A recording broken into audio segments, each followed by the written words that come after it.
დაბადება. თავი მეორე.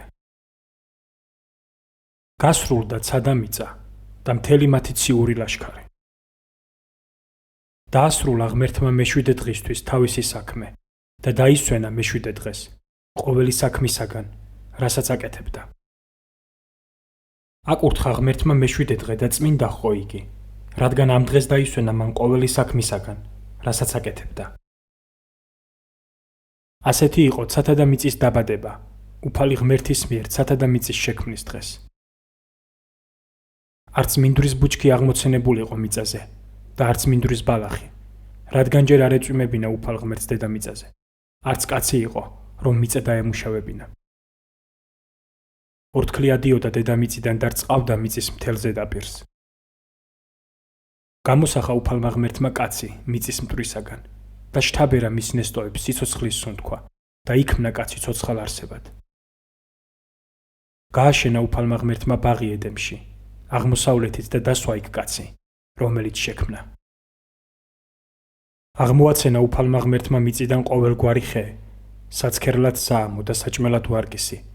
შუაგულ ბაღში კი იყო ხე სიცოცხლისა და ხე კეთილისა და ბოროტის შემეცნებისა.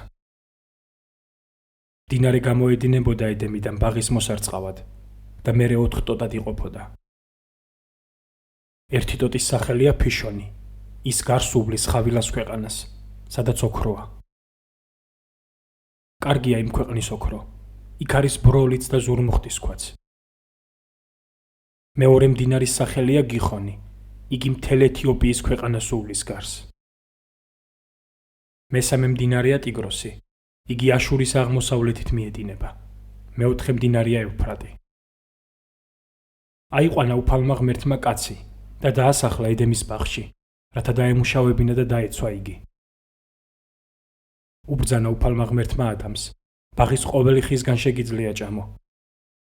ოღონდ კეთილისა და ბოროტის შემეცნების ხისგან არ შეჭამო, რადგან რა დღესაც შეჭამ, სიკვდილით მოკვდები.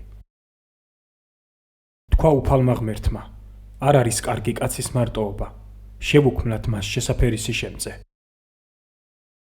გამოსახა უფალმა ღმერთმა მიწისაგან ველის ყველა ცხოველი, ცის ყველა ფრინველი და მიუყვანა ადამიანს, რომ ენახა, რას დაარქმევდა მათ. რასაც ადამი დაარქმევდა, თითოეული ცოცხალი არსების სახელიც ის იქნებოდა. დაარქვა ადამმა სახელი ყველა პირუტყვს, ცის ფრინველს და ველის ცხოველს, მაგრამ არც ერთი არ აღმოჩნდა მისი შესაფერი შემწე. მოჰგვარა უფალმა ღმერთმა ღრმაძილი ადამიანს, ამოუღო მძინარის ერთი ნეკნი და ხორციც დაფარა ის ადგილი.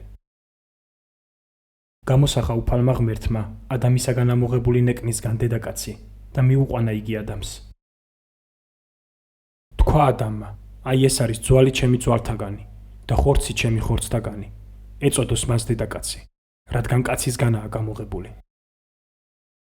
ამიტომ მიატოვებს კაცი თავის მამას და დედას, მიეკრობა თავის დედაკაცს და გახდებიან ისინი ერთ ხორცად. ორივენი შიშვლები იყვნენ, ადამი და მის დედაკაცი და არ ცხვენოდათ.